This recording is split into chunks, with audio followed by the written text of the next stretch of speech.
এই দেখেন দূর থেকে প্লেন চলে আসছে। এই দেখেন প্লেন এখন আমাদের বাসার উপর দিয়ে যাচ্ছে। এটা হচ্ছে প্রত্যেক দিনে হচ্ছে আমাদের বাসার উপর দিয়ে ছাদ দিয়ে এদিক দিয়ে যায়, এখান থেকে ইউটার্ন নেয়। দেখেন এখন ইউটার্ন কিভাবে নেয় সেটা আপনাদেরকে দেখাবো। দেখেন কিভাবে করে, দেখেন এই যে প্লেনটি কিন্তু রাউন্ড নিচ্ছে, দেখেন কত সুন্দর করে সে রাউন্ড নিচ্ছে।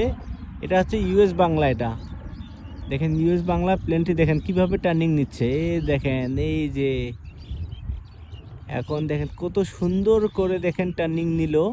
এই দেখেন দেখা যাচ্ছে, স্পষ্ট দেখা যাচ্ছে। দেখেন রাউন্ড অলরেডি ধরেন 90% রাউন্ড করে নিছে।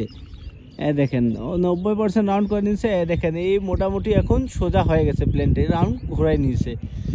দেখেন এখন এই পাশ দিয়ে ধরেন এখন কিছুক্ষণের মধ্যে ঢাকা এয়ারপোর্টে ল্যান্ড করবে এই প্লেনটি। এই দেখেন দেখা যায়, এই দেখেন এখন এই যে একটুকের মধ্যে হচ্ছে মেঘের ভিতরে ঢুকে যাবে